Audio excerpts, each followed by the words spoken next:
Markstrom. Here. Doug Erickson. Here. Brian Ernst. Here. Jeff Holster. Here. Larry Polachek. Very good. Everybody's here. Public comment and communications. This time I'd like to invite anybody that signed up to come up and speak, except for the library directors. If it's okay with you, I'd like you to comment when we have the agenda item 8 for library service. Is there anybody else that would? Please state your name and where you're from. Hello, I'm Jennifer Markle. I'm Jennifer Markle. And now I'm live. I'm from here in Phillips. I'm actually connected to the library issues, but I can't stay for the whole meeting. I have the privilege of serving on the Phillips Public Library Board, but I'm not here in any official capacity, just on my own to make a request of you. So our libraries in our county are struggling with some of our funding, and I'm asking you to help, please. If you look at some of the statistics that the director will put before you, you will see that the county usage of our public library accounts for over half of our circulation, but our funding from the county is less than half of our funding. In addition to that, some of the things that don't show up on regular reports are things like electronic usage. These don't count towards our official circulation, but they are growing in their popularity and they cost more and more of our budget. These are especially helpful to people with vision impairments and with people who just prefer the flexibility of those devices to make use of. I recently discovered them myself and they're amazing and I appreciate them, but no one is directly funding those items. Also, our programming is not directly funded by any of our circulation stats or anything of that nature, but funding is increasingly needed because those programs are increasingly wanted across our community. I believe that the library is a great place for people in our community to gather, to hold their own events, to participate in community, library-sponsored events, to make use of materials. It's just a big part of what makes our community great. And I'd hate to see it underfunded or have to lose goods and services. I am an avid library user. Just over the past few years, I have logged over 8,000 checkouts of materials. They have enriched my life and my kids. They're a big part of our education and our family, and I'd hate to see that compromise just because we can't scrape together a little more money. So please help us. Thank you.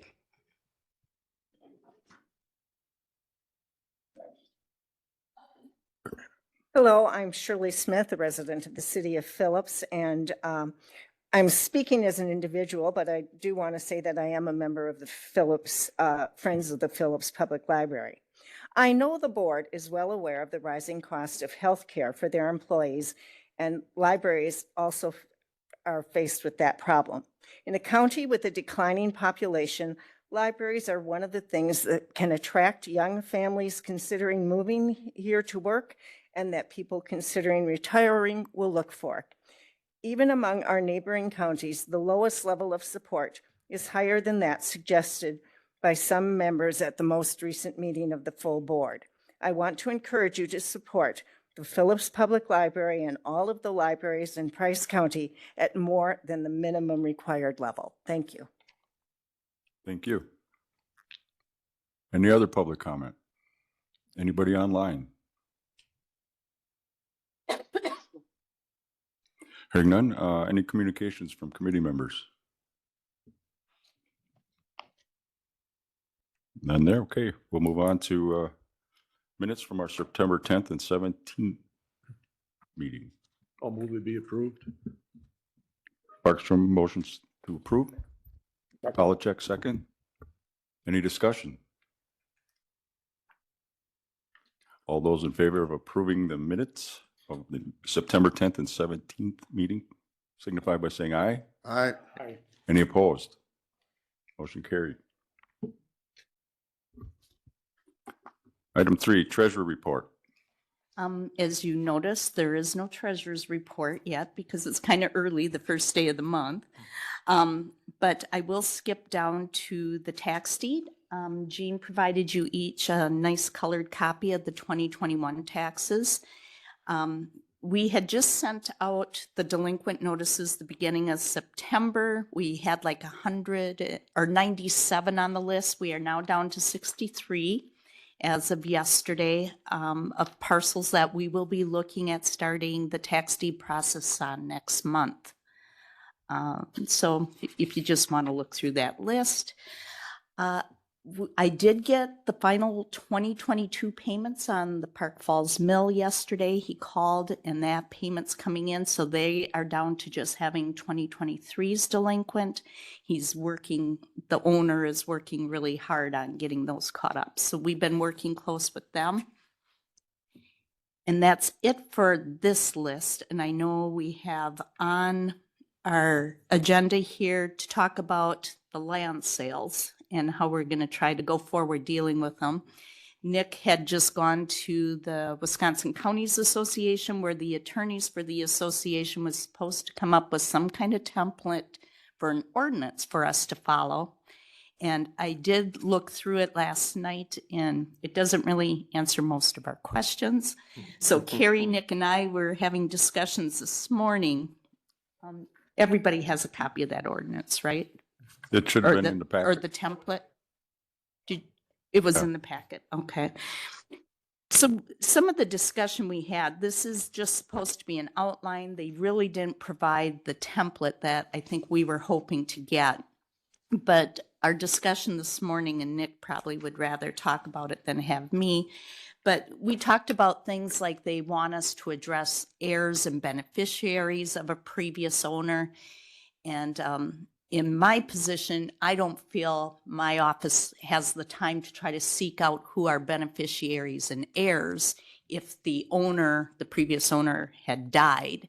I feel the state can do that through the unclaimed funds process when we can't locate the owner or get no response, the money will go to the state as unclaimed funds. And I think at that point, beneficiaries or heirs will see that. But we do have to come up with a process of how are we going to deal with them proving they're the heir or beneficiary? Do we want them to provide a will? We have to find some kind of legal guidelines because we have a lot of estranged families out there where what if the first child that comes up, the family hasn't talked to in 20 years and then comes and takes all the proceeds. So we really have to come up with a process for handling those. What were some of the other things we discussed this morning, Nick? Well, the biggest thing is what is the process we want to do? So like Lynn talked about, we're finding the heirs. You know, if I've been estranged from my family for 20 years, 30 years, what if there was a will saying Nick's not getting anything? And all of a sudden I show up and say, give me that before another sibling does. So it's just how to clarify that, which Lynn addressed. And then there's timelines. That's going to be probably the biggest challenge for us is like, once we take it, you have 20 days to inform the previous owner, which those we always do. Those letters are easy. It's the turning around and selling and making sure the property is ready to go in 120 days. Well, if we have to get an appraisal because we have to sell it for market value, that might take us 30 to 40 days right there, unless I suppose we could line it up before baking. But there's some of those things. We did have a discussion where once we get a better template, do we make our process a little bit different than we've done in the past where we put an RFP for realtors because they'll know what the market is. So we would say any realtor interested in marketing and selling our tax deed properties, let us know what your rate is. And then say we have 3 realtors all at the same rate. We draw out of a hat the 6 properties, they each get 2 of them or whatever the number is. If they can't sell it within the 120 days, that would be the first round of at market. Then we go and put it on the auction site for the amount we owe or that is owed in taxes. If it doesn't sell at that, which is the second round, then on the third round, we go to auction and start it at $100, which then it usually runs up to more than what's owed because people get excited about bidding on these things. So it's kind of where does the committee want to go in the long run? This first round, I think they gave us twice. They gave us 240 days rather than 120. So we have a little bit of time to watch what other ordinances are starting to be challenged or put in place before we jump and try to be the first one to get it done. Now, I do have my treasurers conference in a couple of weeks, and I'm sure this is going to be at the top of our agenda to discuss as county treasurers. So in November's meeting, I should be able to come back hopefully with a little bit more of what the other counties are looking at doing in the state. And we had a presentation at our WCA. I know, Brian, you went. I was there. Yeah. Joe was there. I don't know, Paula, did you go to that one? No, okay. But it was as clear as mud, right? They did a presentation. The lawyer was very good, smart, but everything was, well, maybe, or, well, you could think about it this way, or maybe, or this is kind of what you might. And so we're still really, nobody's been challenged yet. And that's what everybody's afraid Well, of. everybody's in a holding pattern, wait for somebody else to come up with the first resolution to see Right, what the because challenges are. The first one or the weakest one is going to be the one that goes to court with it. And somebody in a smaller community is going to get picked because we don't have as deep of pockets. So, for example, when the sales tax thing went through, it was Brown County. Thank goodness it was Brown County because they have the ability to defend it and go to the Wisconsin Supreme Court with it, where they could have came after Price County, and we don't have that same clout. Deep pocket. Yeah, as Brown County. So again, we don't want to be the first one to be challenged on this. So we're taking our time, making sure others have shown us the way. But we do still have to address the properties we are holding Yeah. that we haven't sold yet, because a couple of them, some of them from last year are going to be getting into that 240-day mark. The ones that were taken prior to this all happening don't fall we don't within the have- timeline. okay, So we're okay on those. But we did start the 240, last month. Yeah. So we do have to start thinking about for next spring. Mr. Bergstrom. Clarification, Lynn, on this unclaimed revenue.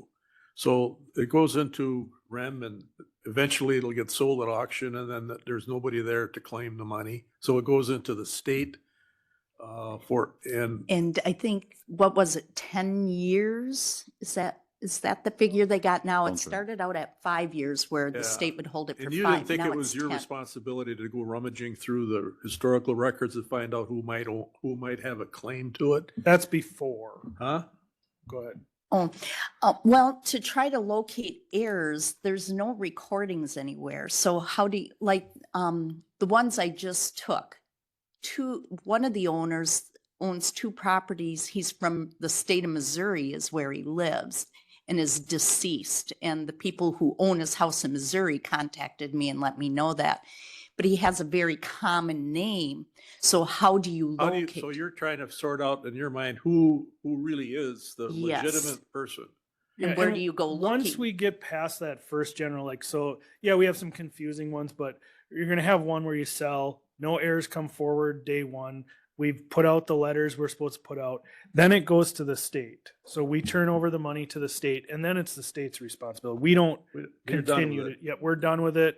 The biggest problem is we no longer get that funding we used to use it for capital improvement. So now it goes to the state. The state sits on it. I think it was like 10 years. I think it's 10 and then- years. And then I don't know if they have a process they- for us to prove that we tried contacting the owner. How do we get that money then back from the state Or after if the 10 state years? just absorbs it, we don't know. Yeah, we So don't if a know. claimant comes forward and said, well, I'm the heir, that is between that heir and the state, not the Once county. it goes to the state. But now if they come up to us Day after a one. land sale day one, how do we have them prove that they are truly the heir that we should be giving the money to? And that's where, we need some clarification. So who are you asking to get that plan on how to do that? Well, that's what we're working on. Like eventually we'll have to have an ordinance that says, here's the process you go into. So you're responsible for that then? Or We'll I get the think ordinance. us as a Yeah, group yeah. is going to But try going to come back up to with the it. errors, like our responsibility will be to send out a letter to go out there. If we're questioning it, that error can go to court. That error can go up to the court and say, I have the right to this money, and then a judge will decide it Right. based on state statutes. That's probably where this is gonna go. If we see like a real random, like locally, we know, like if there's somebody that's a sibling, we could still question and say the court needs to sign off on this because we don't know if there's a will. Does a will outdo just the general errors? Like I said, if I haven't talked to my family in 10 years and I'm a drug addict and my parents go, you're no longer in the will because I can't support that habit. And then all of a sudden they lose their house and I go get the money. That's not what their will and testament was. So does the court say, nope, the will and testament says it goes to the libraries. So maybe that's where it goes. The estates, do they come in play at this point? Does heirs only come in place? Is it wills? Is it trusts? That's what we're trying to determine. And the attorneys didn't really give you Yep, an no, answer, they're, so we- yeah. Matt, the Nobody litigation knows yet. attorney. I have another meeting in 2 weeks with Matt, who's the head attorney on this, with all of our administrators. So we'll ask more of the pointed questions where like at the conference, there's 200 people in the room and it's not as easy to give advice without getting yourself in trouble as a lawyer. So on that smaller scale, we can get into more pointed questions and not hold them liable at that time. Mr. Hallstrand. So is anybody doing anything about this, or are we all just sitting back saying, I mean, so if we do nothing, if we just hold the properties and we just sit on them, I mean, and do nothing. The only But thing, they say we can't, but they're giving us no direction how to proceed. well, they've given us basic direction for us to muddle through it. Right. If we sat back and did nothing, the risk would be an error coming forward saying you are withholding this. What's the penalty? I don't know. The amount. Are that's they owed. talking of withholding our shared revenue? I don't know what I the don't think state it's will. that. I think it would be you're forced to sell. Okay, fine, we'll sell at that time. So then let's just sell it and sit on the money. Couldn't we use estimated fair market value as our appraisal? My mean, understanding is If that's wrong, then we need to get with our assessors and say, because if we go to the realtors, we all know that a realtor will say that property's worth 3 times what the fair market value is, right, you and know- so would an assessor or appraisal. potentially. A lot of it said we should have an appraisal because the fair market value on your taxes is not the market appraisal. And then that gets tacked on as one of our fees that we keep. Yep. that We money. we're Yeah. not gonna lose out unless the property already has $40,000. Like one that's great example. Somebody's gonna lose out on the property up in Park Falls next to the library, City Hall. They're behind, was it Sweet Bakery or Sweet whatever, Sweet Brew. There's a property there that used to have a house on it. Before the house was or the property was taken, the house was raised by the city. So they put a $20,000 special on it. Special charge. We already had $5,000 in taxes on it, so there's 25,000. A vacant lot in Park Falls is not going to sell for 25,000. So somebody's going to lose there. Our goal is to make our money. Hopefully we make enough for the specials, which might be water bill, might be it's the raising, all that. They're going to lose out. So no past there's not a problem with a past owner. Where we're having an issue is like we have one on the river on Downriver Road. Where is this? It's past Keith's house. Is that Downriver? Yes. Downriver Road. There's a house on the river that's been gutted, but they only owe $5,000 to $10,000. It's probably worth $100 gutted.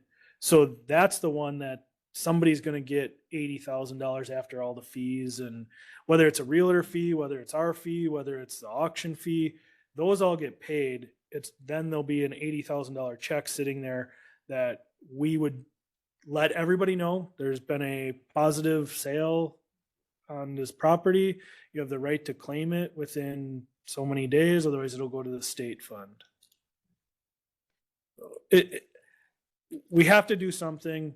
What's the penalty if we don't? I don't know. The Supreme Court will say force you to sell, There's a lot more fees with it. It's Well, I not- think we should sell. I mean, the goal, there should be Get it two back goals. on the tax To get it roll. back on the tax roll, exactly. I mean, get it in somebody's hands that's willing to pay their taxes. the holding of the money, the problem I could see there is there would be interest on it.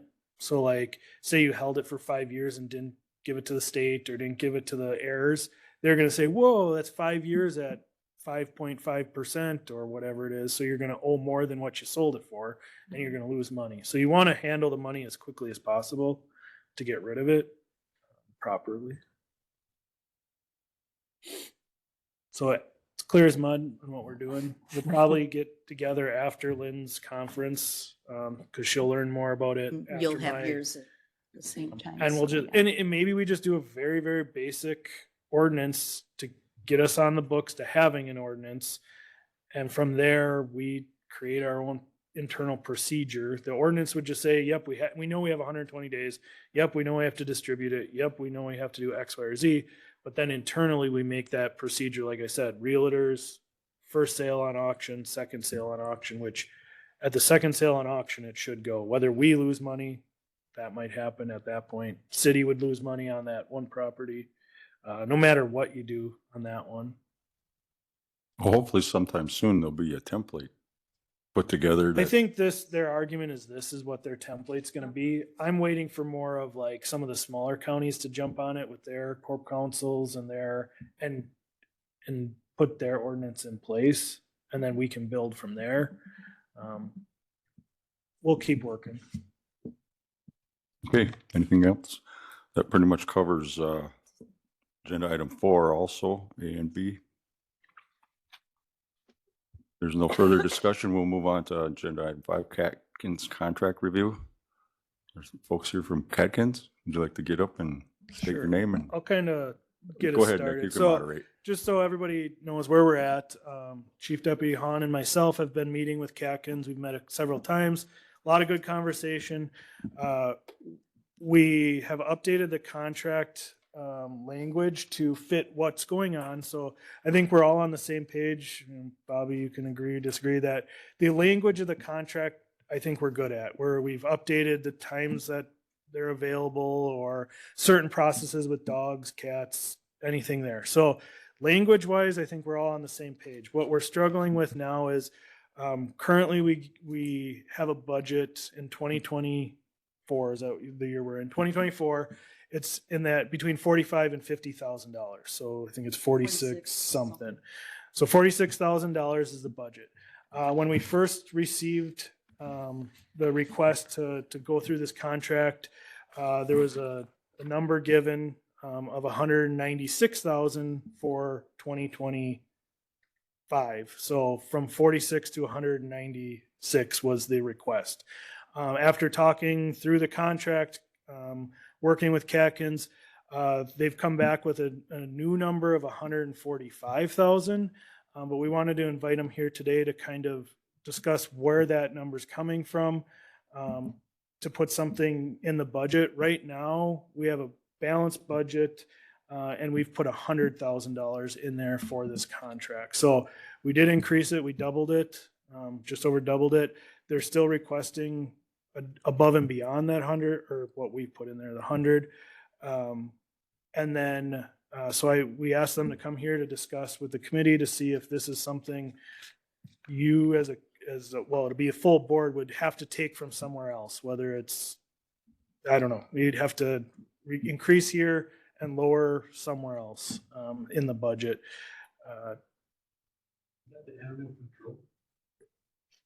Is that what it's under?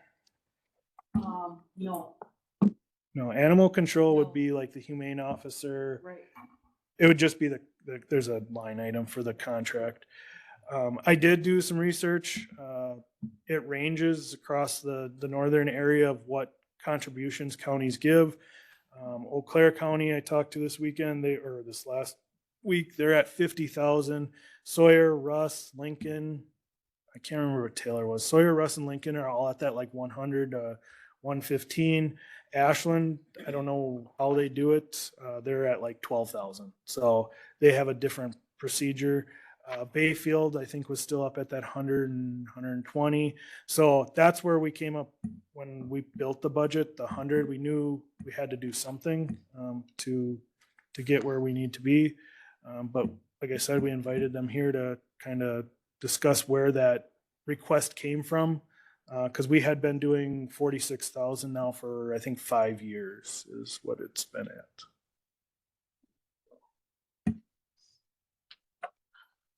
All right. Hi, guys. I'm Brianne Eichstrom. I'm president of Catkins.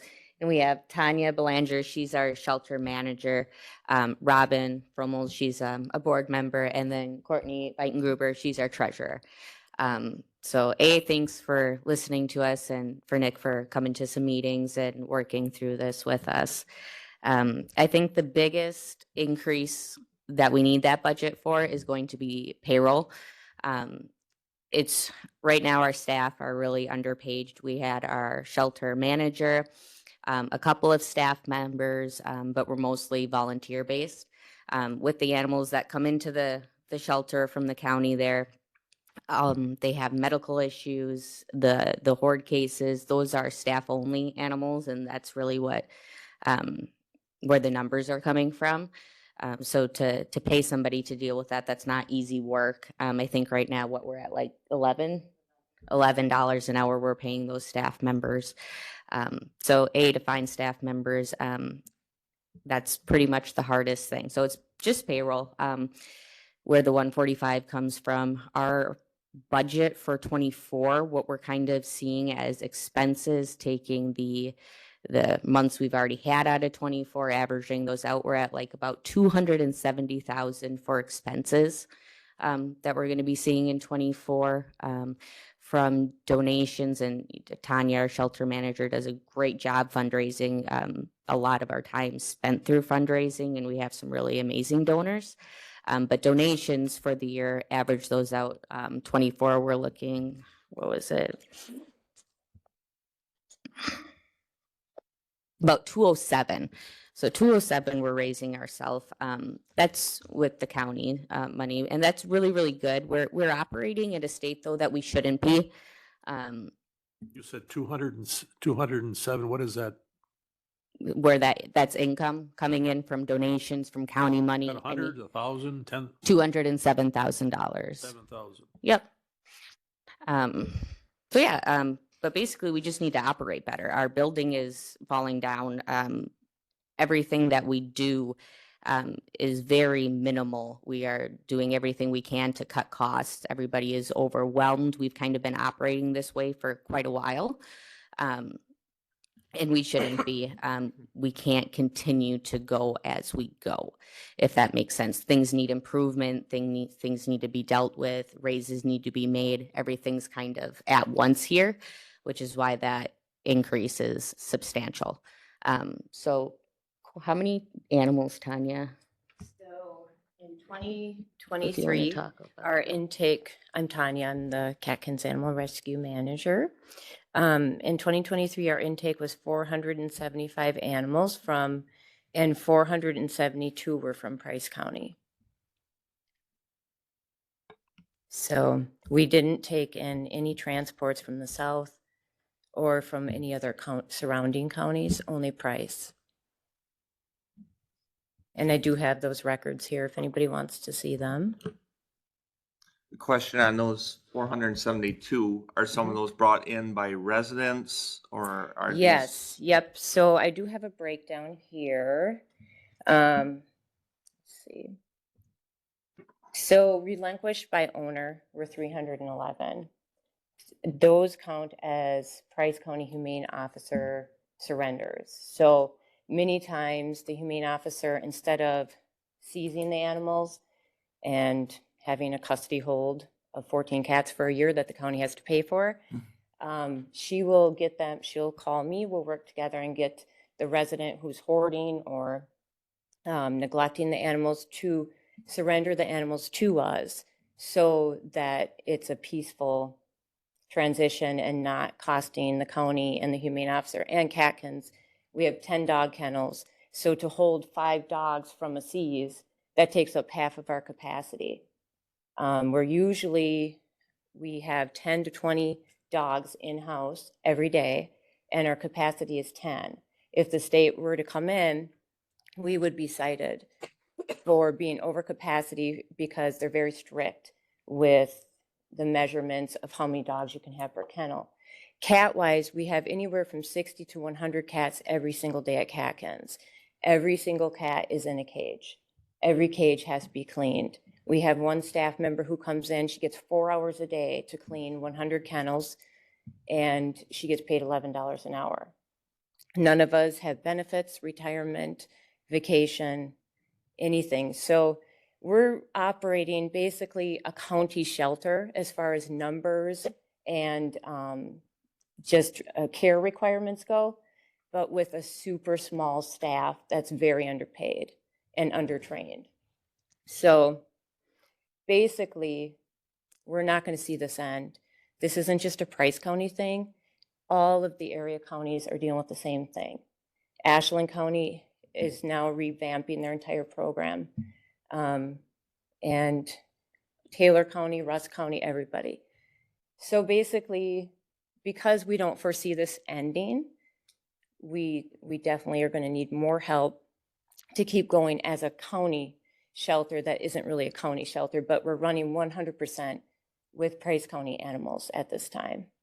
And it's been that way for 2 years. We don't do Southern transports, and all these Price County animals, they're not vetted.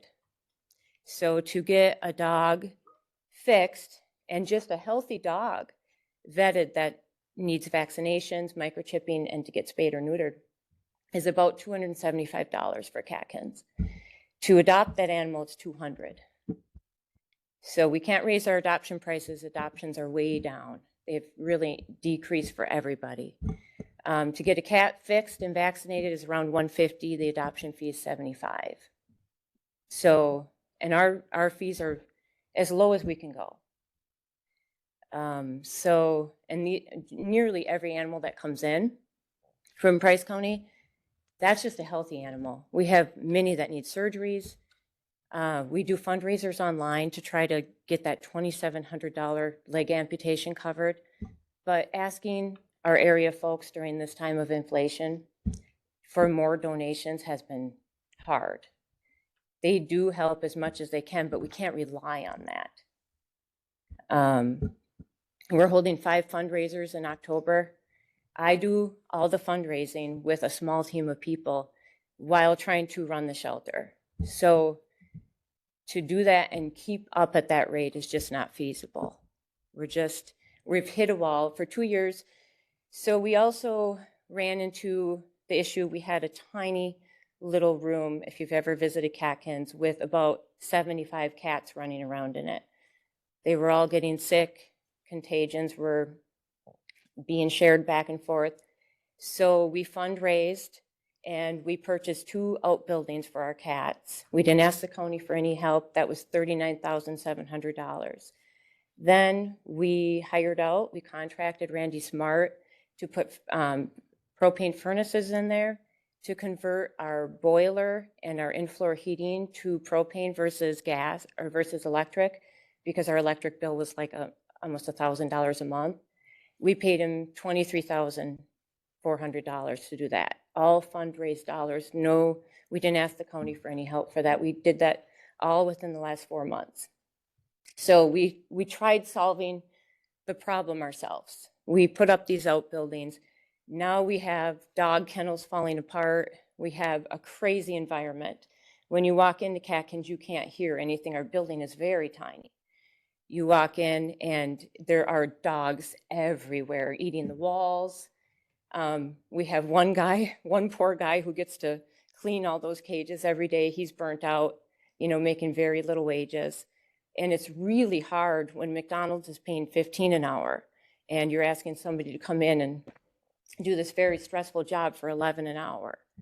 So it is hard just to find somebody even at a higher pay rate to do a good job. So we're just asking, for an increase to make it work, to continue. We have a very good relationship with the Price County Humane Officer, with the sheriffs and deputies. We're always there for them. We haven't turned away any animals. We've taken sheep, guinea hens, ducks.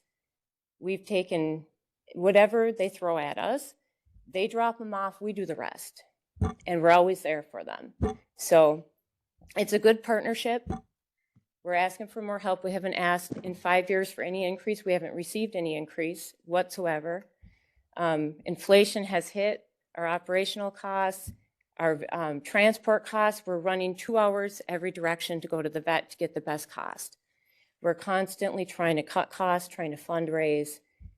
We're working. We're doing everything we can. So to continue the partnership, we're just asking to make it so we can continue to do that.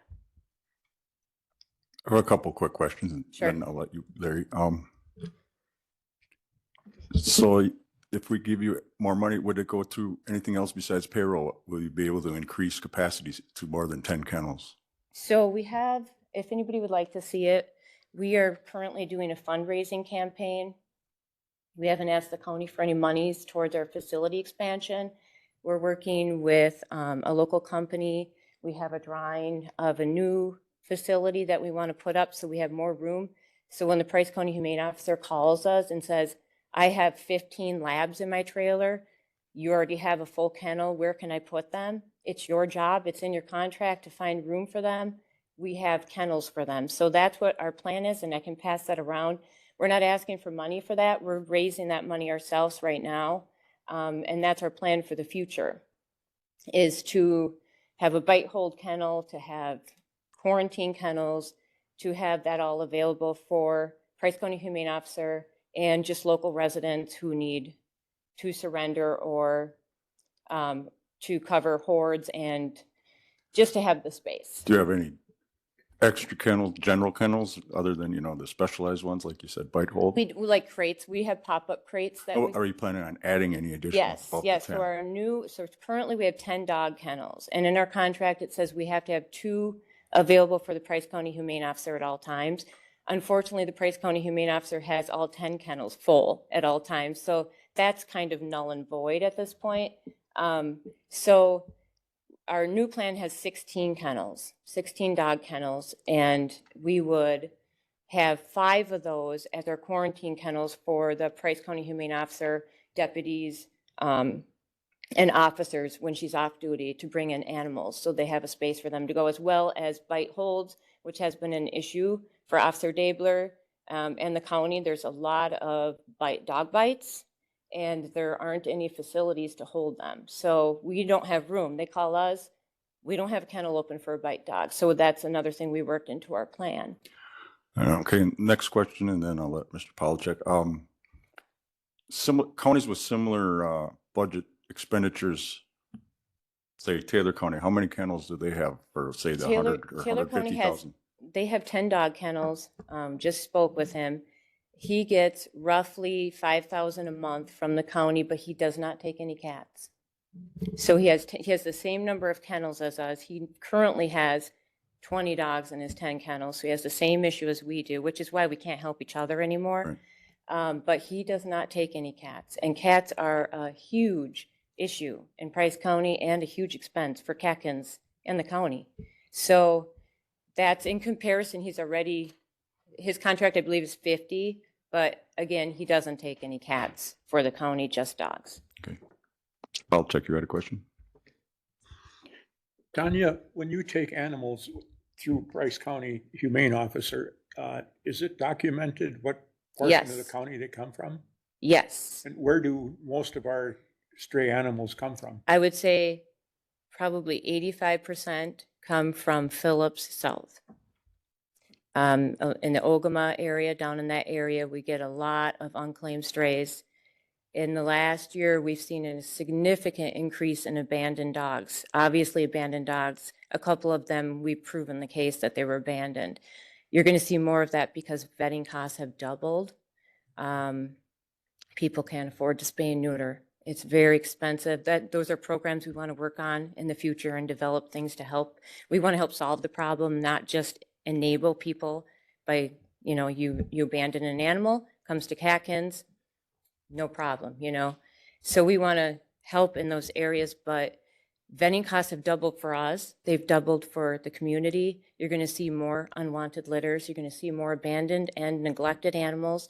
A bag of dog food has doubled in cost. Every single thing that owning an animal is no longer fun and easy. It's expensive. So that's why adoptions are down. Even a fully vetted animal, in a year that dog has to go back to the vet, and that's $300, $400, $500 bill just to get their vaccinations updated. So it's kind of a snowball effect from COVID. Everybody had an animal. Everybody went back to work. The animals were no longer, they were no longer part of their life. So they surrendered them or abandoned them. And now with the inflation, they can't afford to feed their family, let alone more animals. So you're going to see a lot of that. And they're, unfortunately, in every county. It's not just Price County. It used to be a southern problem. And we used to help those shelters by taking fully vetted dogs at no cost to Catkins. We would adopt that animal out and be able to keep our doors open. We're not able to do that anymore because we have become like the South now, with overrun with animals, but we're not set up for that. It's too big for our britches. We're not set up for all these animals and the needs of Price County, and the other counties aren't as well. So everybody's having to accommodate or will have to. How long do you keep an animal? It all depends. So we are no-kill shelter. So we keep the animal until they're adopted. A lot of times we'll try to find a foster home to get that kennel open so we have that space. We do have a lot of luck with that. It is a lot of work to find the fosters. We still have to pay for the animal while they're there. A highly adoptable animal would be a puppy. And puppies, we usually only have 2 to 3 weeks. And that's just because we have to wait to get them bedded. All animals, per our contract, have to be spayed and neutered before and rabies vaccinated before they leave our shelter. So we could have a hard to adopt dog for a year. It all depends. In today's times, right now with inflation, that's become more commonplace for all shelters because people don't want to adopt that big dog. Yeah, we have many dogs and cats. Sponsorships are a big thing for rescues where somebody will donate and pay the adoption fee. That used to be like a magic thing. Wow, the dogs doesn't have any adoption fee. You know, every Tom, Dick, and Harry applies for the dog. Now we have cats and dogs that have been sponsored for months that are just sitting there because people just know that there's a lot more to it than the adoption fee. That's just the first payment for the animal. So we reach out. We have adopters from all over the state. We have adopters from Michigan, Minnesota. We have a good reputation in the animal community because of how we do things at Catkins and being a no-kill shelter. I think people feel very safe adopting with us. So we do get adopters from all over, which is a nice advantage for us. But it's still not enough. We still are going to continue to see the problem. Dogs are looked at a little different than cats. What do you do with all these cats? So, Same thing? Yes. So the cats, our cat adoptions are actually twice as many as dogs. Part of the reason is our name. We're Catkins, you know. But also with the cats, a lot of times people adopt more than one. And we do adopt out barn cats, working cats. So there are a lot of folks up here who want a working cat to mouse for them. But yeah, the cats, it's not, our issue with cats is there's just such an issue in our county. Right now, Officer Dabler is working on a TNR effort with an individual who has well over 40 cats. And they're at Catkins right now in a hold kennel in traps. And we go out and feed each one every day until she can get them spayed and neutered. So it's a group effort. We're working together, but that's one individual. We know of several more. We get calls and people stopping in all the time that say, hey, my neighbor has at least 20 cats in her house. Well, guess what? The neighbor passes and then they call Mindy and then Mindy brings them to us. So that's why we have so many cats, and people don't spay and neuter their cats. And we lost our low-cost spay and neuter clinic after COVID because of the veterinarian shortage. So that's another factor in this. Any other questions? Do you have anything else you'd like to add? Anybody have anything to add? Hi, I'm Courtney. I'm the treasurer. So I just wanted to kind of go over, so that number that we gave to cover payroll, what that'll help us solve as well is that we can set aside funds to start working on these extra programs like Tanya was talking about. We can do more to help solve the problem when we're not just trying to hold our building together with duct tape and hope. It's just, there's a lot of things that need to be fixed, a lot of maintenance items, like even just our vehicle. We have a van that they use to go and transport animals for vet care. We know that's not going to last forever. Right now, with how we have our budget, we make our budget work. We have every dollar stretched to the max, but we can't build up a savings to be able to plan for the things that we know are going to come up over time, like needing a new van or needing major repair on something, or like for this building expansion. We can plan and add more kennels and do a lot more, but when every dollar is stretched to the max, there's no room for any wiggle right now. So that's just where I wanted everyone to be clear where are those numbers came from, is so we're able to plan ahead and be able to help solve the problems going forward. Dirksen. Question, this is a nonprofit organization, correct? Correct. And so there's a board that regulates and who owns the building? The Catkins, the nonprofit, owns the building, and the board is the regulating governing body. And how many people are on your board? Right now, we are at 6. Yes, because we just had someone who had to step down because they were moving. And I guess we have nobody on this board, even though we are, I suppose we are, because We're using them as a contract. service. Okay, that's, yeah. Yeah. That's right. And in the contract, it is in there that you guys can have someone sit as a non-voting member on our board to sit in at the meetings and help, like, And be you guys have involved with invited it. us to Yeah. meetings when there's discussion. Yeah. Yeah. We've had a good working relationship. That's not an issue here. I think we still do so far. Yeah. Oh, yeah. I guess I'll just throw in one opinion here. I definitely agree wages need to go up. That's what has to happen around here. Like you say, McDonald's pays 15, you have to compete with people. I guess I'm questioning why such a big increase. I mean, you're tripling what we have been given. So right now, we only have 2 full-time employees, Tanya, and there's one other individual, and that individual works maximum 40 hours, never any overtime, because we have it in our budget. We cannot do that. Those 2 people are responsible then for anything that cannot get done by our part-timers who are there for 2 to 4 hours, whatever we can allot hour-wise. If we are adding additional kennels to be able to expand our capacity, we're going to need employees to be able to take care of the animals in those kennels. So that's part of that plan, is to create another full-time position and increase the number of hours that our part-timers can work. So it makes sense, because with the shelter being just a little bit, I mean, it's not a huge drive, but just a little ways out of town, you need to make it worth it for them to at least drive out there and earn enough that they're covering their gas from commuting wherever they're coming from. So it's just adding the extra hours to be able to provide care for what we're going to be adding capacity wise. One thing we saw, and you said this with Taylor County, I don't know if you want to comment.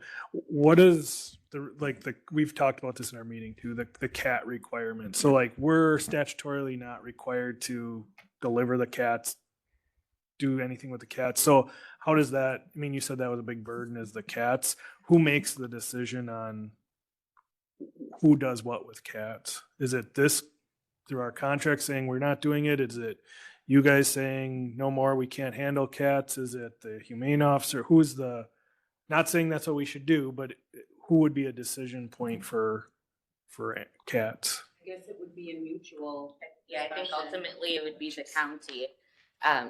With what's included in the contract right now, it does state both cats and dogs, but if it, for example, had nothing to do with cats and it was just dogs, then yes, that would be communicated with Officer Dabbler. And then what would probably happen is we would get individuals directly bringing their cats to us, which then at that point would be our decision on if we want to take or not take, depending on what room and expenses looked like.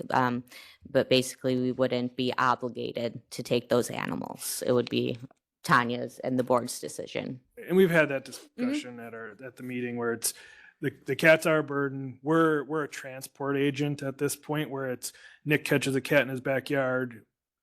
10 years ago, I would call Catkins and say, "Hey, I caught a stray." Now I call the humane officer. The humane officer picks it up and drops it off. So it's almost a forced situation. So that is in our contract, the way it works, but that's something we could discuss too as a county on where we want to see the care of cats happen and who would be the decision maker. Mm-hmm. Yep. So we do have a closed session available Right. on this agenda, and what we'll do with that, we can wait till the end. We can do all our other business, and then what this committee could do is give Officer or Chief Deputy Hahn and myself direction to work with Catkins to continue our negotiations. Unless you want to, it's real hard to close it now and bring them in because you're not negotiate. You could negotiate or ask them to stick around. So it's up to you as a board how you would like to. Mm-hmm. Yeah. The reason it's on there is so that we can go into closed session and give direction more than not be transparent in our discussion as a So whole. in a nutshell, we'd go into closed session to give you and Mr. Hahn, Officer Hahn, guidelines. on what- guidelines on how, negotiations for the contract. Yeah, unless you guys want to negotiate it right now and close it. I mean, it's up to you. Yeah, we can go, stay, whatever works for you guys. Get out. Yeah, exactly. I would like to see us move it to the end and go into closed session and then discuss how we want to go forward and possibly, or more than likely, give you and Officer Hahn direction and authority to negotiate. Does that make sense? Yeah. I like that idea. Yeah, we'll get all the talking points, and then you guys said you have a meeting on the 9th. Yeah, the second Wednesday, I believe Put that's that the on my 9th. calendar. We don't know. I don't, at least. You guys. Nope. Today, what do they need to wait around for?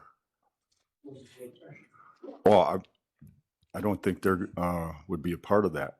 They could be if you want to negotiate specific stuff. It's just think- My idea was for us just to go into closed session, give Nick and Officer Hahn the guidelines for negotiation, and then they have a meeting separately some other time. Unless the committee wants to be the negotiate directly. Mr. Chair, I wouldn't be in favor of negotiating with a committee. With the whole committee? No, We would not. I would not be, no. I We agree. should have a chief negotiator and Chief Deputy bring. Hahn. Huh? Chief Deputy Hahn.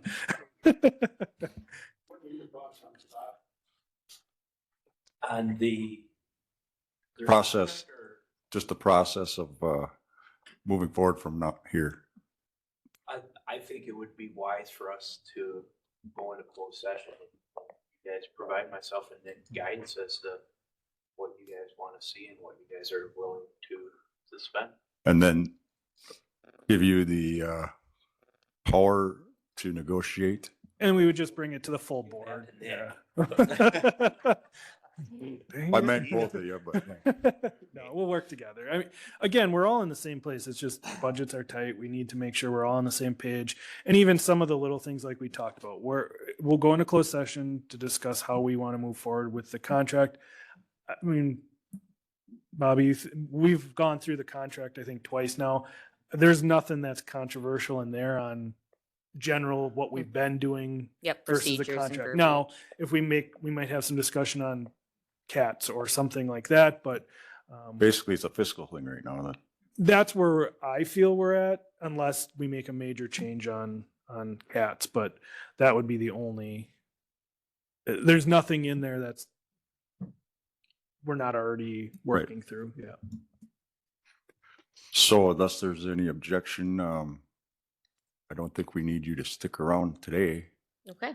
I have one other question. Can a person stop by anytime? Absolutely. Because Yes. I've never been there. I'd like to Yeah, check it Tanya out. would love to have you guys come out. Actually, I sent an email to invite everybody. I don't know if you received it, but we would love. Bring your rubber boots to clean it.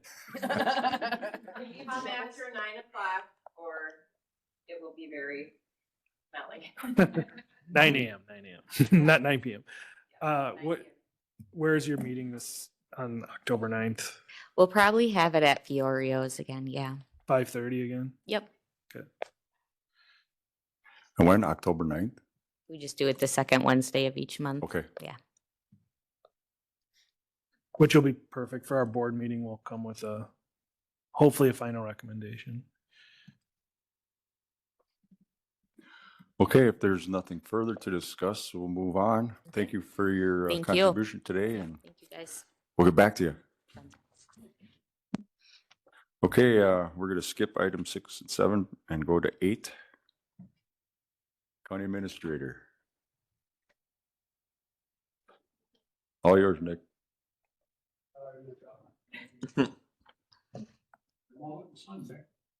It's not a good moment. No. So county administrator stuff, 2023 audit report, we got it on Friday. So you guys heard from the auditors. We're in good shape. We did well last year. So we don't have the books yet. We got that all on Friday. 2024 financial report, even though Carrie had 10 hours at this point to get it ready for October, she didn't spend the night and get it ready. So we have no month of reports for that. 2025 budget, that's kind of where the discussion needs to happen today. We have a couple things that are main talking points. We have on here the library, the loans, and then we need to approve a final levy number or recommend a final levy number for the board to be put on the public hearing October 15th. Or will be given to the board to approve for the public hearing in November. So the first thing with the budget, you do have your packets. Carrie again did an awesome job putting all the new updates and suggestions and the changes. With that, there aren't a lot of them on this recommendation or this version. The major changes is I heard from Friends of Fred Smith. They went over their fiscal situation and they said they aren't requesting the $2,500 anymore. So We didn't remove it yet. it's not They just told removed, us but yesterday. that's $2,500 that will go back to the 5,000. So they said they're in a good situation and are no longer requesting that money. Other than that, it's nothing different than what we talked about at the full board. So is there any questions on the presentation of where we're at, the $13.3 million levy? Just on their packet info here, Sure. where is that Catkins line item? Is there one? Or is it folded into something else? It's folded into dog animal control. Okay, So it is part of that. animal It's, if control. you go It to is this, part of yeah. the- Okay. So if you go to the long one here, it's in the middle under other funds, it's maroon. So it's a mandated service and that's the dog portion of it's mandated.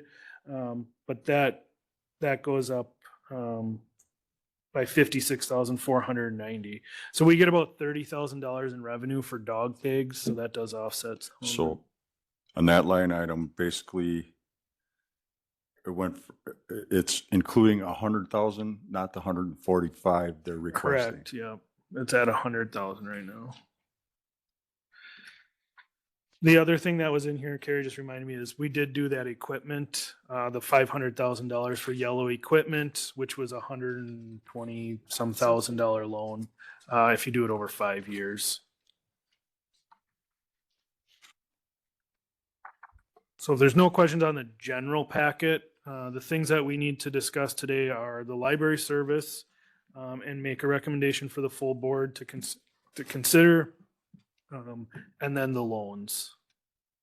So the loans you want to do quick, that's easy. So II is, Sure, we can flip-flop those two. so you should have gotten a debt loan summary quote, where Prevail, Community Financial, and Forward Bank responded. Some of them responded to all of the loans, and others like Community Financial only responded to the 3-year and the 5-year.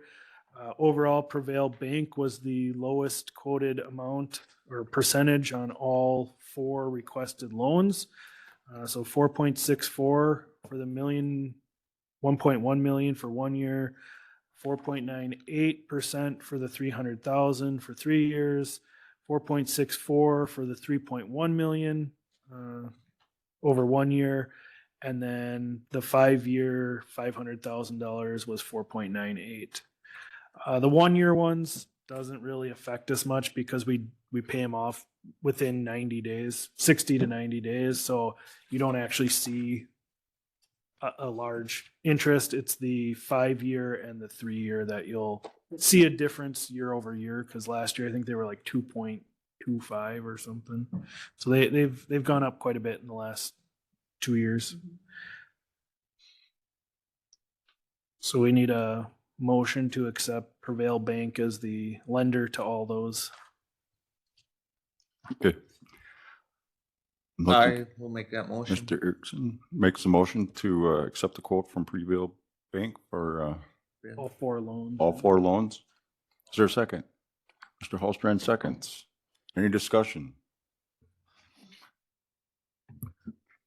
Hearing no discussion, I'll call for a vote. All those in favor of the motion signify by saying aye. Aye. Any opposed? Motion carries. Yep. So those are already reflected in the packet of where the loans are. So the next thing would be the library services. So based on what's in the packet, it's at 70%. And that's what the number that we've been continued to been talking about, which leaves us at that 13,357,111. Today we invited the libraries here to kind of discuss why they're requesting the 100% or a different percentage. What they turned in was the 100%.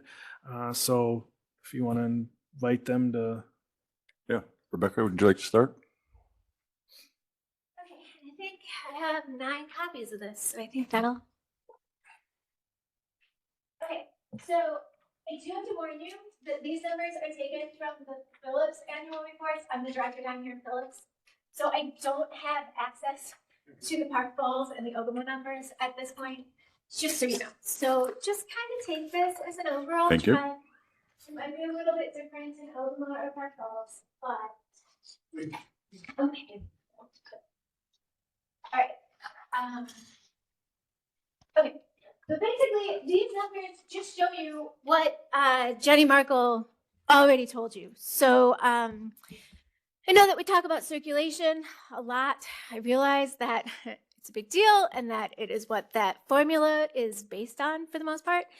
But as you can see, the circulation inside the county is over 60% every year, and your funding is below 50% every year.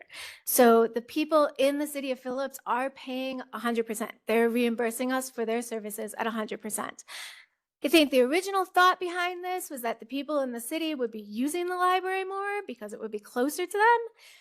And we don't think that holds true anymore. We think that people get in their car and drive. I know that my Storytime attendees who are there every week on Wednesdays and Fridays are from outside of the city. We have 2 families that come without fail. One is in Flambeau and the other one is in Elk. Yes. So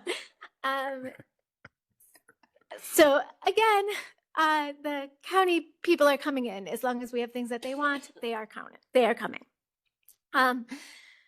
But aside from that, we're doing a lot of things that we are not getting reimbursed for.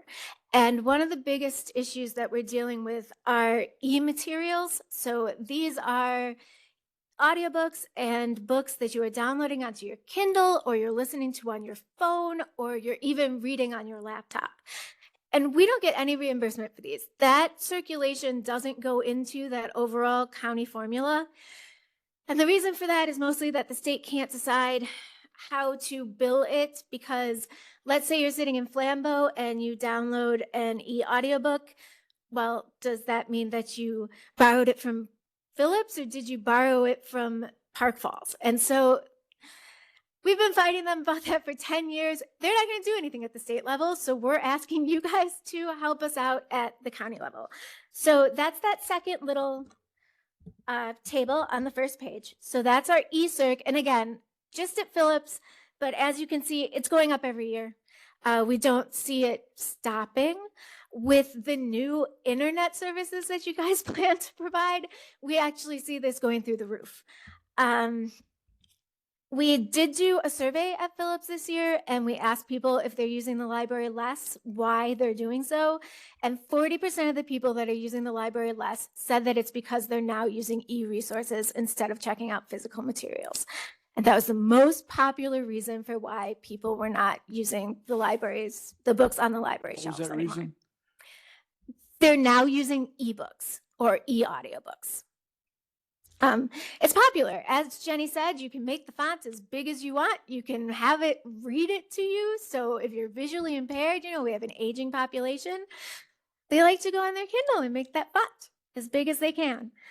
I have a question on that. Sure. What is the library's expense then for these ebooks? How does that work? So how we pay for these is through a buying pool at the system level. So this shows up as a bill on my more maintenance fee. So there's 53 libraries, and every year the directors get together and decide what we're going to spend money on. And the line item for these items is going up every year. If you flip the page, you'll see that we're increasing our holdings every year. So that is paid for through our maintenance to this whole big pool. So like when you check out an ebook and it says that you have to wait because 5 people are ahead of you, it's because 5 people from those 53 libraries want to use it. So it works a little differently. And they're bought at the system level as well. So there's someone out in Eau Claire that decides which titles to buy. When you subscribe to these services, there's usually like a bank of classics that they allow. So they're like, okay, well, these 50,000 titles are yours for $100,000. And then you can add whatever titles you want. And it's $2,000 for an extra title. And we're paying to have the license for like 5 people to use those titles at a time. So that's how the electronic buying pool works. And what you're saying is I remember you said 53? There are 53 libraries. And so they are all putting in to buy this? Yes. Is everybody assessed the same amount, or is it based on No, it's based on circulation. So Phillips is at, I think, 1.4% of the circulation at IFLS. So yes, but this is the reason why my more maintenance cost is going up every year. So I know that you guys have wanted to see my budget, and I sent it to Carrie, but yeah, so you'll see my more maintenance budget goes up every year, and it's the wages of the people out in Eau Claire that are handling everything. And then it's e-resources. And during COVID, since I wasn't buying physical materials because nobody was in the library, I was able to give a little bit more money to IFLS to buy more ebooks because people were at home using ebooks instead of coming in. So that's an option. And we don't usually do that. We usually just pay for them through the more maintenance cost. So what is that 1% what is that figure for ebooks that they're assessing Phillips right now? So I think it's going up about $2,000 a year. So what is it? So what is the 1.4? Like it's a pool of libraries. So what, it's a 1.4% of what number? So the buy-in pool for ebooks is at, I want to say $76,000 a year we're spending on ebooks. And then the total, I have these numbers written down next to my desk. The total number for the IFLS budget is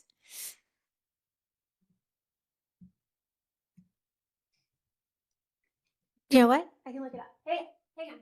I don't want to tell you. Oh, where is my phone? Okay, hang on. $142,857 would be based on 2,000 of 1.2%. Okay. So that would be the total, would be 142. That the whole group is dividing out. You said you spend $2,000 is 1.4%. Yeah. So what did it increase 2,000? It increased Oh, it went- 2,000. okay. Do you know So what the total? Yeah, the total IFLS budget is huge, which is why I can't Well, even wrap my head Well, around just it. for the ebooks that we're getting, Oh, just for the we're ebooks, being assessed for ebooks. we're being assessed for ebooks. I think this year is about 7,600, 76,000. Sorry. 70, that's 76,000 for not Phillips Library. No, that's for the 53.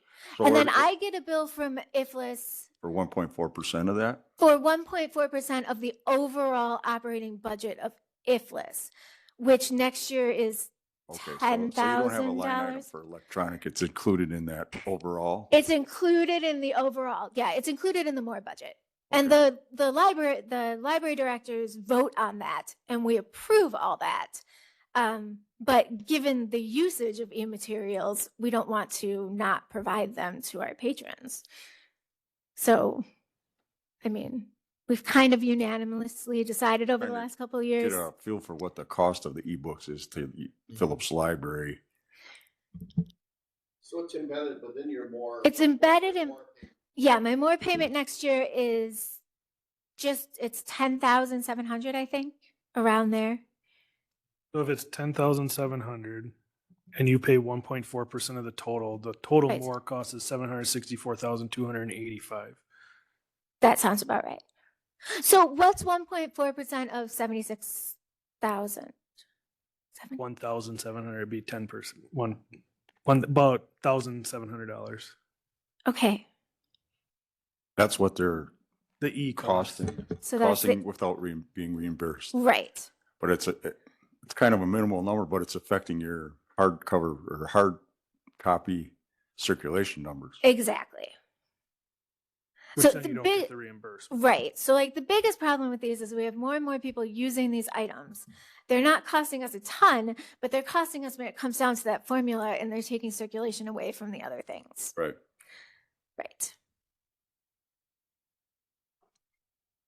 Do you have any other questions for Rebecca? Do you have anything you want to add? Well, the only other thing I want to add is programming. So if you go to the last page of your packet, we're working our tails off to provide programming to get people through the door with the thought that if we get people through the door, it will increase our circulation, which we're finding isn't necessarily true. But as you'll see, we've provided almost as many programs as last year, and this is through August. So through the end of the summer, we've already hit almost the same number of programs as we provided last year, and we've had 100 more people come. This is what people want. On that same survey, the second most popular answer as to what do you want from the Phillips Public Library, it's programming.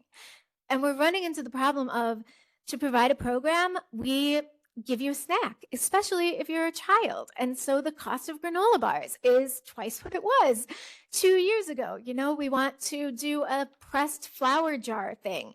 Well, the price of the fake flowers is twice what it was 5 years ago. The price of the jars is twice what it was 5 years ago. So this is another thing, you know, we report these numbers on our annual reports, but they don't go into anything and we're not getting any direct reimbursement. So I know that you guys have given us 70% for the last however many years.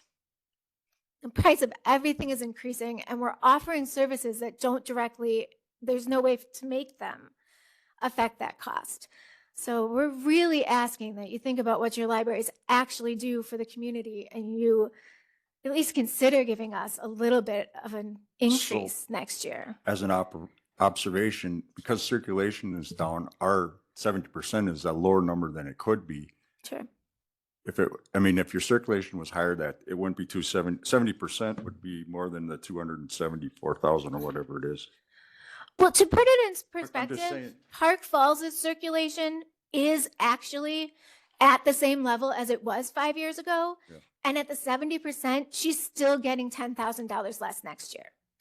Because circulation both positively and negatively affects that calculation.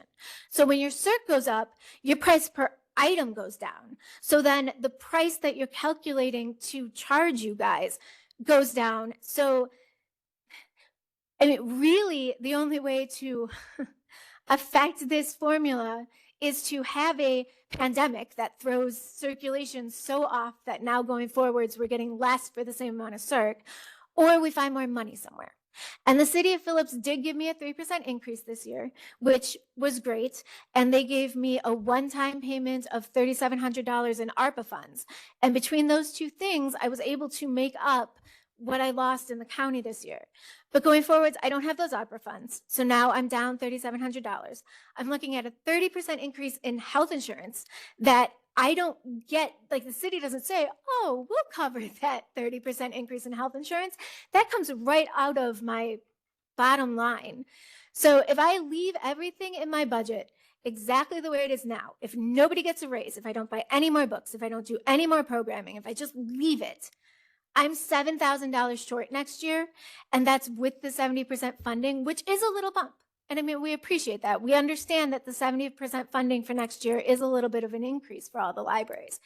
It just doesn't make up for what we've lost over the past 5 years. Mr. Polachek. Nick, would you tell us again what it costs to go from 70 to 100%? Yeah, so it's on page 9 of your budget packet. On the bottom, it talks about if you go up to 80%, it's a 1 cent impact to the levy. If you go to 90%, it's a 3 cent impact to the mill rate. And then 100% would be a 4 cent impact. And it's about $105,000 in total collections.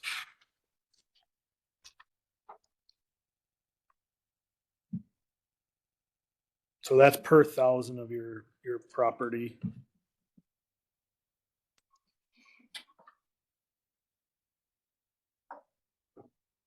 Also, a reminder too is this only affects municipalities that don't have a library. So that 1 cent doesn't go on every citizen. So like City of Phillips, City of Park Falls, Town of Ogama, this does not affect. This would be Town of Elk, Town of Wooster, Flambeau, Fifield, because they don't have a library. This is what you're talking about, the out of municipality people coming in to use the libraries. So moving along. I You're would looking- like to Oh, I'm recommend that sorry. we go to 100%. Are we in order for a motion? Sure. That, Okay, I okay. would make that motion. Polachek makes a motion to Fund raise the it library to at 100%. 100%. Is there a second? Is there a second? Hearing no second, motion will fail. Any other discussion? Mr. Hallstrand. Give them a 10% increase. Okay, Mr. Hallstrand makes the motion to raise it to 80% from 70. I would second that. I would second that 80%. Markstrom seconds the motion to go to 80. Any further discussion? Just a reminder, this is just a recommendation for the full board. So the Right. full board will have to ultimately choose the number for the. But we're the giving levy. you the guidance to change that Yep. number on this Correct. worksheet. Yep, that's what this is, just so this isn't what we're guaranteeing. This is what we're putting in the final budget to the board for next Tuesday. Hearing no further discussion, I'll call for a vote. All those in favor of 80% from 70, signify by saying aye. Aye. Any opposed? It passes 4-1. Polachek being the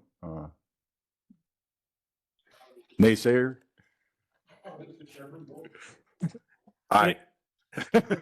And again, this will be brought up, we'll discuss it at the full board. It can always change again, same with any number in Correct. here, but This is just passing it forward. correct. Yeah. Just to repeat, the board could still change it to 100. if Or it's- if- 890 or 70. Anything. Yep. Or go back to 70, yeah. Okay. Thank you. Moving along. Anything more to discuss with the budget, Nick? So now, under 8CII, well, Carrie's gonna update the number for the libraries.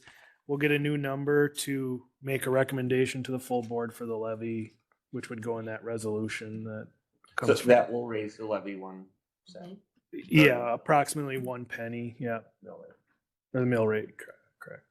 Still have the tax thing could affect that. No, because the Catkins is in our operating costs, so we can't go above and beyond our levy. So anything you do with Catkins has to be taken out from another operating area. Yes. Correct. Anything else? No, so Carrie will get the number. You here. ready? I was sure. Well, is Gene ready? I'm ready. You ready? Yep. 13, 392, 334. So that, Read again. 1, 3. Yep. 392, 334. That's a lot of threes. so that would be the recommended levy for the full board to review. So that would be the motion to move forward with that number. That Okay, includes, motion to move forward with that number for full board review.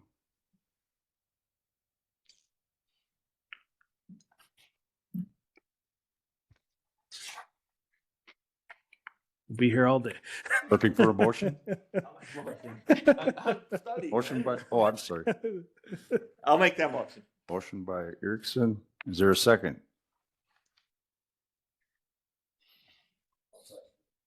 Second by Hallstrand. Any further discussion? Mr. Polichik. Need $30,000 for tourism. Seeing as how Park Falls doesn't really have a director, and Phillips doesn't. Yeah, so the $30,000 that goes all to Phillips right now. So Phillips is using it for advertising the woods, waters, the natural resources. They did do a new campaign. Again, I don't know how much of the 30,000 it is, but where they have a new website. Is it Discover Price? Come to Price, Enjoy Price County. So it's they've done a nice job, or Phillips has done a nice job with that funding to reach out and get our natural resources advertised. If you were to reduce it, I think it would most likely come out of like an ad that goes in the snowmobile magazine in Iowa. The ad that goes on the top of the website for tracks.com or whatever the things we've seen. So the Phillips Chamber doesn't have a director yet, but there's somebody in that spot temporarily? Phillips Chamber has, well, We have a couple individuals working right, now. right. Park Falls does have a director as well.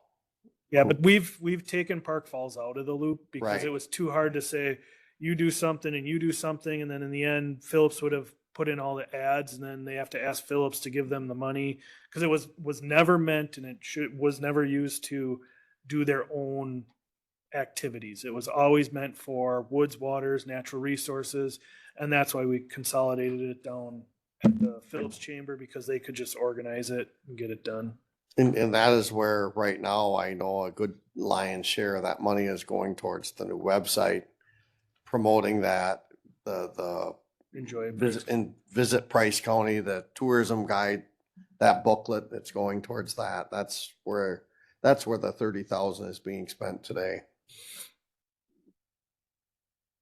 So I would say yes, they need it, or we're still using it in a positive fashion to get individuals up here. Any further discussion?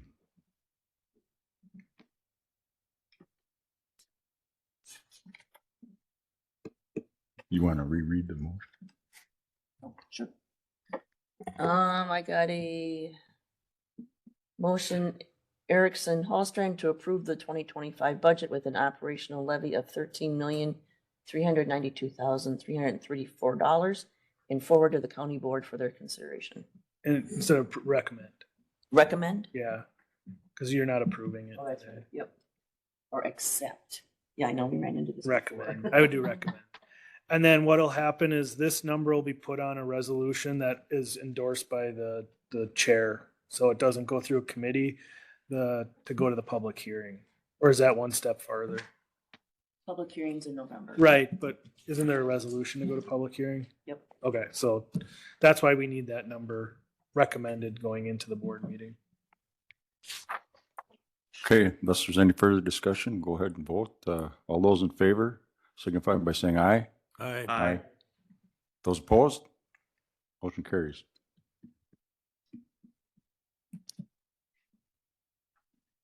Moving on, resolution 2025 Price County Highway Department road construction projects to be financed with short-term debt. So this one's in front of you right now. This is based on the highways 5-year plan that we've been doing the construction. So in this 2025 budget, so I'm going to get real confusing here. In the 2025 budget, you have $3.1 million that you're borrowing and repaying for all the projects you did in 2024. This resolution is going to say, this is how many projects we're allowing you to do in 2025, and it'll go in the 2026 budget. So you're pre-doing 2026 budget. This year it's 3.1 million. On this resolution, it's only 2.5 something, 2.6 million. That's what they're requesting as projects. What I would recommend with this resolution is approving it up to 3.1 million, just like we did this year, with the expectation that they do the 2.5 million. And the reason I say 3.1 is it will manage our debt. It'll keep it at the same level. And what I will most likely, based on our conversation with Carrie, is recommend when we're doing the budget next year is the $500,000 that we just did for equipment. I would lump that into this 3.1 to get rid of 4 years worth of payments and manage our debt level to stay the exact same. So technically in 2026, if you do no new debt, you're lowering the levy by this yellow equipment going forward. So you won't see it until 2026 by putting 3.1 on this one to maintain what you did over the past couple of years. They're only going to do $2.6 million in projects, but we want to have the ability to borrow up to the current levy, which is 3.1 million. Okay, so what we need to do then is, Right? That's easy to understand.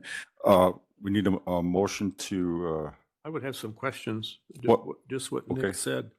And it has to do with our cost of our debt service.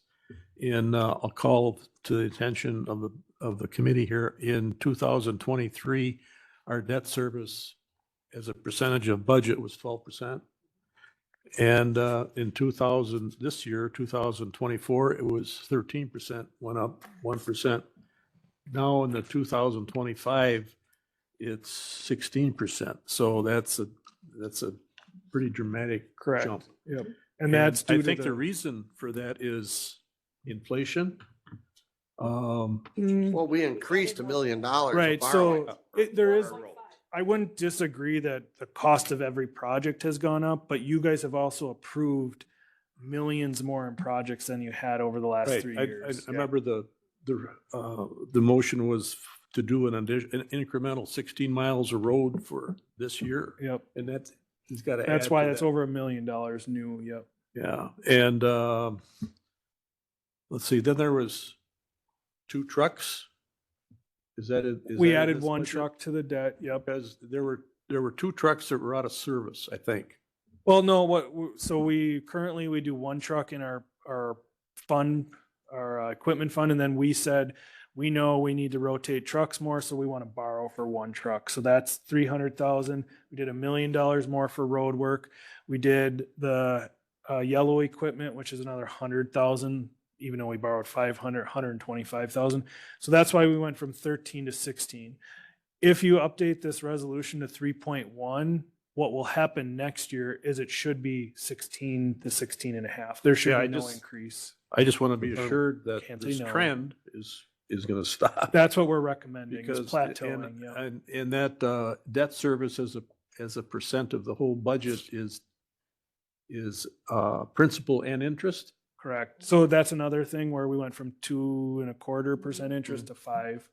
Because the interest, yeah, so. Yes, our goal, so based on what I explained with the 3 million this year, recommending up to 3 million for the 2026 would plateau us. It would put us it would pay off actually some of our loans, so it actually could go down, not promising going down, but it won't be another jump because we're not requesting another 400, 500, 600,000. We're saying we're plateauing. Isn't it a true statement that our roads we're gaining ground on the condition of the roads of the county highways? I know it's before the, Long ways to go though. well, yeah. and Just we'll because know you want more- I and O and M. We'll know more during our road inspection. Well, no, we don't but drive on the bad ones. So.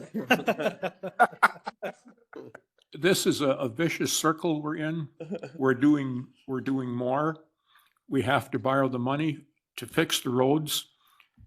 And with doing more, we're wearing out more equipment.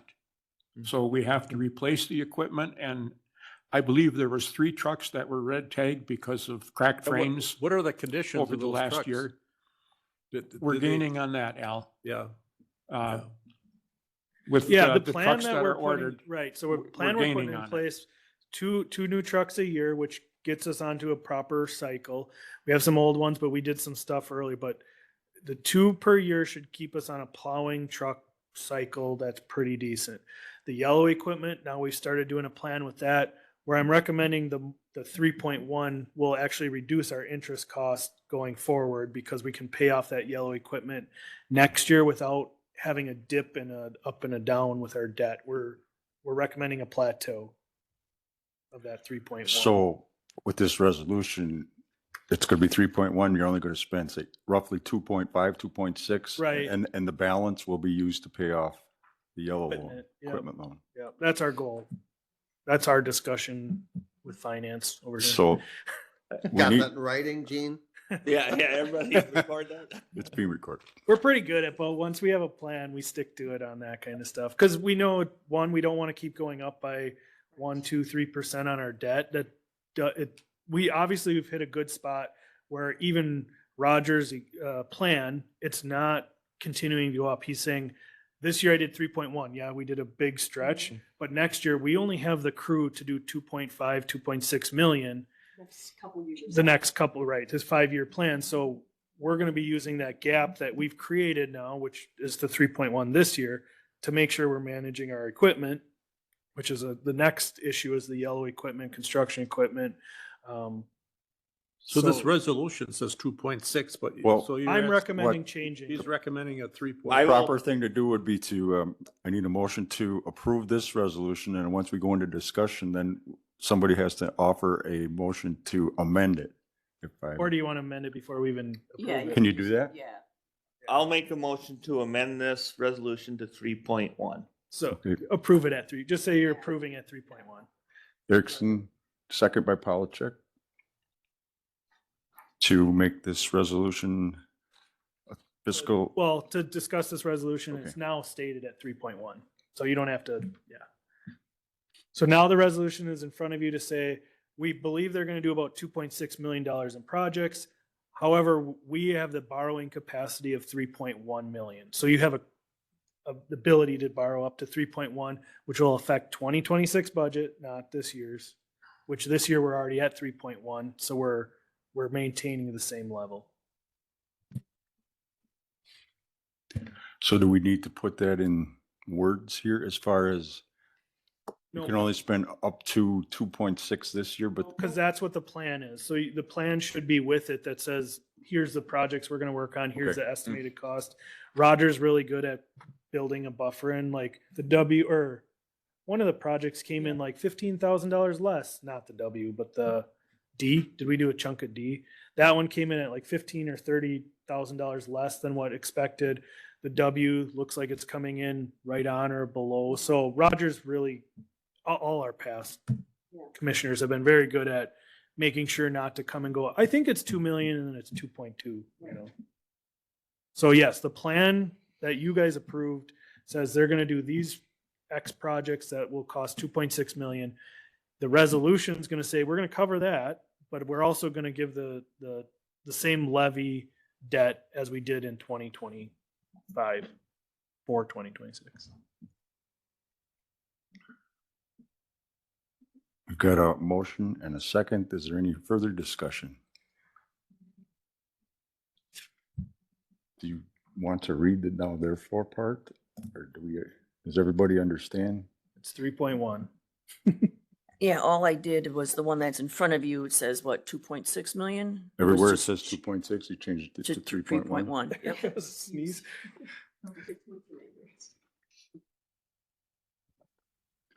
Okay, hearing no further discussion, all those in favor of this resolution, 2025 Price County Highway Department road construction projects to be financed with short-term debt, signify by saying aye. Aye. Any opposed? Signify by saying nay. Just again, Motion passed. going back to Alan's thing is the ratio should stay at that 16%. Well, we gotta now. reverse the trend. We're stopping the trend, yeah. I don't foresee it reversing anytime soon because we're still a long ways out and the cost of blacktop and everything is getting so expensive that if we try reversing it and slow down, we'll put ourselves in a worse position down the road again. But we have some wiggle now where it's, yeah. Right, it just kept being passed down. This is the only way we're gonna get our way out. It's gonna take a while. Hip or knee today. Hip or your knee today. Okay. The resolution being passed around for signatures. We'll move on to item 10, Buck Tussle, cell tower expansion update. No, I have no update. Oh, yeah, that's right. I did tell Carrie that I was going to update you on.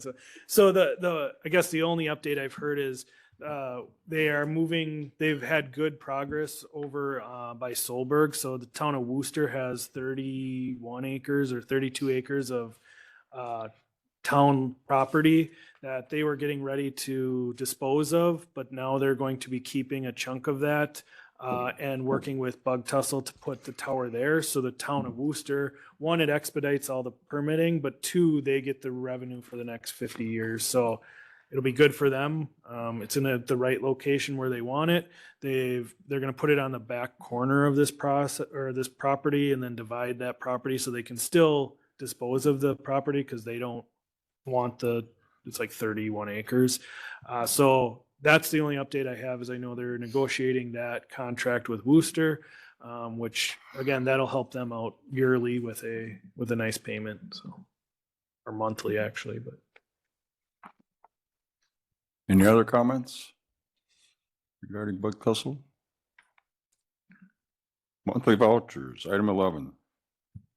Looking for a motion to approve the vouchers. Polachek moves. Second. Second by Barkstrom. Any discussion? Just a comment from me. I see that we paid a fair entrance fee of $1,670. That was for county employees on Thursday to go to the fair. Looks like maybe close to half of our employees, at least based on the list that I saw, maybe not quite half. Yeah, and it's employees and a guest. So And their guests, but I mean, actual employees themselves was almost half plus. yeah, it their was guests. very well attended. We Yeah. didn't beat the school district, but they had 10 more individuals than we did. But it was good. So they had between the two entities, they had over 300 individuals go to the Thursday night at the fair. Ice cream was not as well attended, so nobody wanted free ice cream. It was good. Only about 60% of those who went to the fair got their free ice cream.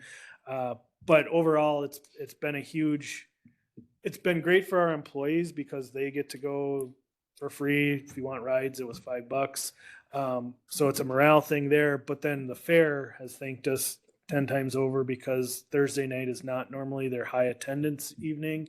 And between the two groups, we had over 300 people, which last year I think they had a total of like 320, which half of them were ours. So it's a good thing. We're getting the employees to be able to go enjoy and help in the fair at the same time. Any other discussion? Ms. Hodak, sure. We were there and we loved their ice cream, but the line was so dang long. We couldn't stay there, so that could have been a problem with that. But thank you for I got mine. Don't worry. Any other discussion regarding vouchers? All those in favor of approval signify by saying aye. Aye. Those against? Vouchers approved. Okay, we'll move on back up to item 6. Looking for a motion to go into closed session. Just set the next meeting date. Okay, we'll put a hold on that. We'll go to the next date of next meeting, item 12. So the 15th, you'll have the board meeting to recommend a number for the public hearing, which will be the November board meeting. I don't know of anything that would be, the only thing I could think of is the T hangers, but I think we're dealing with that at the board level. Do you have anything, Gene, that you can think of? No, you've already got November 7th set. When we can keep it. I don't know, but if unless something comes up with both of us, and the bond. So tentatively November 7th, is that what we're looking at? Sure. I mean, it's on the calendar, but yes. It's on the calendar right now, On the so we calendar. just leave it there? Calendar. Okay, that's when it'll be, November 7th. Okay, now we'll go back up to number 6, closed session. Announcement, motion to adjourn to closed session pursuant to the exemption in Wisconsin statute 19.85 1E, deliberating or negotiating the purchasing of public properties, the investing of public funds, or conducting other specified public business whenever competitive or bargaining reasons require a closed session for the purpose of animal control contract with Catkins. I'll move to go into closed session. I'll second. Motion by Barkstrom, second by Erickson to go into closed session. Any discussion? And we'll end the meeting online because there's no business to be had after we return, so. Correct. We'll end it. All those in favor of going into closed session signify by saying aye. Aye. Any opposed? Okay, we'll take a